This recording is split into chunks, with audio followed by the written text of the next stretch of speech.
Oke, jadi pembahasan yang akan kita bahas kali ini yaitu yang pertama ada pengertian komunikasi dan komunikasi organisasi, yang kedua ada fungsi komunikasi, yang ketiga ada proses komunikasi, yang keempat arah komunikasi. Yang kelima, komunikasi organisasi, keenam, mode komunikasi, ketujuh, saluran komunikasi, dan yang terakhir yaitu hambatan dan komunikasi. Pengertian komunikasi dan komunikasi organisasi. Komunikasi merupakan nafas dari keberlangsungan sebuah organisasi. Suatu organisasi tidak akan berjalan tanpa adanya komunikasi. Komunikasi merupakan proses penyampaian informasi, pesan, ide, atau gagasan dari komunikator kepada penerima atau komunikan. Dalam proses tersebut terdapat unsur, konsep, proses, dan tujuan yang mesti dipahami dalam berkomunikasi. Menurut James A.F. Stoner, pengertian komunikasi adalah suatu proses pada seseorang yang berusaha untuk memberikan pengertian dan informasi dengan cara menyampaikan pesan kepada orang lain. Menurut Prof. Dr. Handers H.W. Wijaya, arti komunikasi adalah hubungan antara kontak dan antar individu maupun kelompok. Menurut Arnold dan Ferman, tahun 1986, komunikasi organisasi adalah suatu proses pertukaran informasi di antara orang-orang dalam suatu organisasi. Menurut Pace and Fowles tahun 2001, komunikasi organisasi merupakan perilaku pengatur organisasi yang terjadi di antara orang-orang dalam organisasi dan juga bagaimana mereka yang terlibat dalam proses itu berinteraksi dan memberi makna atas apa yang terjadi. Menurut Wiryanto tahun 2005, komunikasi organisasi adalah pengiriman dan penerimaan pesan organisasi di dalam suatu kelompok, baik itu formal maupun informal dari suatu organisasi. Fungsi komunikasi. Terdapat 4 fungsi dasar dalam organisasi komunikasi, yaitu yang pertama ada fungsi sebagai pengendalian, kedua ada fungsi sebagai motivasi, yang ketiga ada fungsi sebagai pernyataan emosional, dan yang terakhir ada fungsi sebagai informasi. Proses komunikasi, tahapan proses komunikasi diantaranya satu, sender adalah individu, kelompok, atau organisasi yang menginginkan menyampaikan pesan kepada individu, kelompok, atau organisasi lain, yaitu receiver. Yang kedua, encoding adalah menerjemah pemikiran tentang apa yang ingin disampaikan ke dalam bahasa kode yang dapat dimengerti oleh orang lain. Ini yang membentuk dasar dari message atau pesan.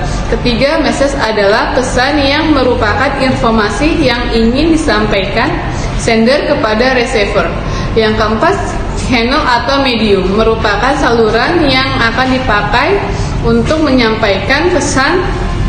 Yang kelima, decoding. Memecahkan sandi merupakan suatu proses menginterpretasikan dan membuat masuk akal suatu pesan yang diterima receiver.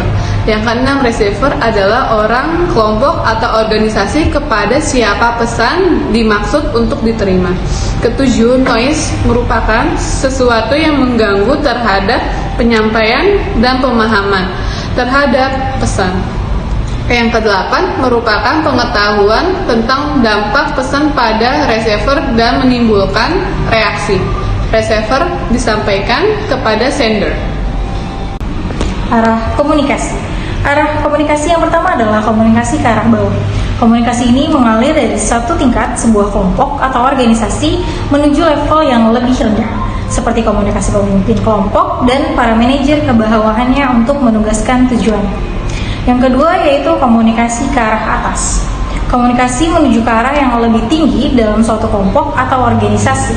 Komunikasi ini digunakan untuk memberikan umpan balik kepada petinggi, menginformasikan mereka mengenai perkembangan dari tujuan dan penyampaian permasalahan saat ini. Yang ketiga, komunikasi lateral. Komunikasi yang terjadi di antara para anggota dari kelompok kerjasama yang sama, dari anggota kelompok kerja pada level yang sama, para manajer pada level yang sama atau beberapa pekerja yang secara horizontal lainnya. Komunikasi organisasi. Yang pertama, komunikasi formal merupakan sebuah komunikasi yang disetujui oleh organisasi dan berisi tentang kepentingan organisasi. Terdapat beberapa contoh komunikasi formal, salah satunya adalah rincian cara kerja di dalam organisasi. Yang kedua, jaringan organisasi yang formal dapat menjadi lebih rumit, meliputi ratusan orang dan setengah lusin atau lebih banyak level hierarki. Sementara, komunikasi informal adalah di luar dari komunikasi formal yang terjadi di antara anggota organisasi tersebut. Jaringan informasi-informasi dalam sebuah kelompok atau organisasi disebut kabar selentingan atau grapevine. Merupakan rumor dan gosip dikirimkan melalui kabar selentingan yang informal, tetapi masih merupakan sumber informasi yang penting bagi para pekerja. Secara ringkas, menurut Wirianto, komunikasi organisasi merupakan suatu aktivitas pengiriman dan penerimaan pesan-pesan yang ada di dalam sebuah organisasi di dalam kelompok formal maupun informal dari suatu organisasi. Elemen-elemen komunikasi dalam organisasi memiliki persamaan dan perbedaan dengan komunikasi yang lainnya. Model komunikasi. Terdapat 3 model komunikasi, yaitu yang pertama komunikasi lisan. Keuntungan dari komunikasi lisan ini adalah kecepatan dan umpan balik kita dapat menyampaikan sebuah pesan verbal dan menerima tanggapan dalam waktu yang sedikit. Sedangkan salah satu kelemahan utama pada komunikasi lisan ini muncul pada saat sebuah pesan harus melewati sejumlah orang. Semakin banyak orang, maka akan semakin besar risiko yang terjadi penyimpangan. Bentuk komunikasi lisan yang dilakukan dalam organisasi adalah rapat, video conferencing, telepon. Yang kedua yaitu komunikasi tulisan. Komunikasi secara tulisan meliputi surat, email, pesan singkat, organisasi secara berkala, dan banyak metode lain yang menyampaikan tulisan dengan kata-kata atau simbol. Yang ketiga, komunikasi nonverbal. Komunikasi nonverbal meliputi gerakan tubuh, intonasi, atau penekanan yang kita berikan atas kata-kata, ekspresi wajah, serta jarak fisik antara pengirim dan penerima. Saluran komunikasi secara garis besar, saluran komunikasi dalam organisasi terbagi menjadi saluran formal dan saluran informal, yang mana di dalamnya terdapat beberapa jenis saluran yang terjadi. Satu, saluran komunikasi formal, yaitu komunikasi yang terjadi dengan persetujuan resmi organisasi atau peraturan organisasi tersebut dan berisi hal-hal yang berhubungan dengan kinerja dan produktivitas organisasi. Yang kedua, saluran formal memiliki tujuan atau fokus pada kepentingan dalam organisasi dan untuk mencapai tujuan organisasi serta biasanya dilakukan dengan cukup resmi.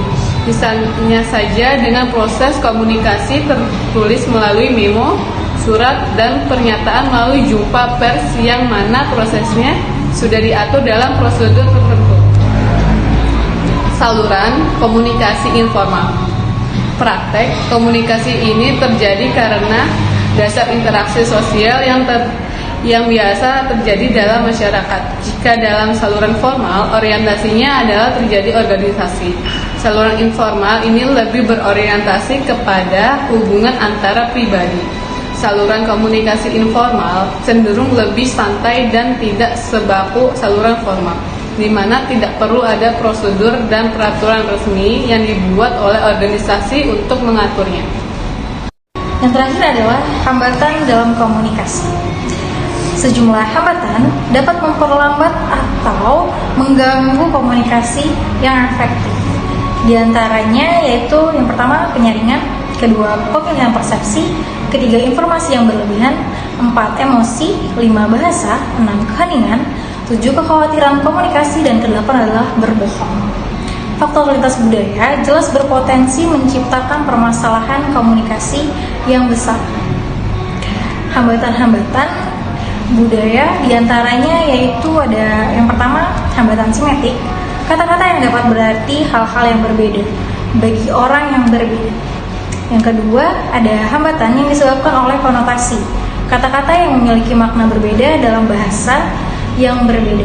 Dan ketiga, hambatan yang disebabkan oleh perbedaan nada. Ada beberapa budaya bahasa adalah formal dan budaya lainnya tidak formal. Yang keempat, atau yang terakhir adalah perbedaan dalam bentuk toleransi dan konflik dan metode untuk menyelesaikan konflik. Oke, terima kasih untuk waktu, kesempatan, dan perhatian rekan-rekan dan dosen pengampu mata kuliah perilaku organisasional pada video penjelasan kami kali ini. Sekian dan wassalamualaikum warahmatullahi wabarakatuh.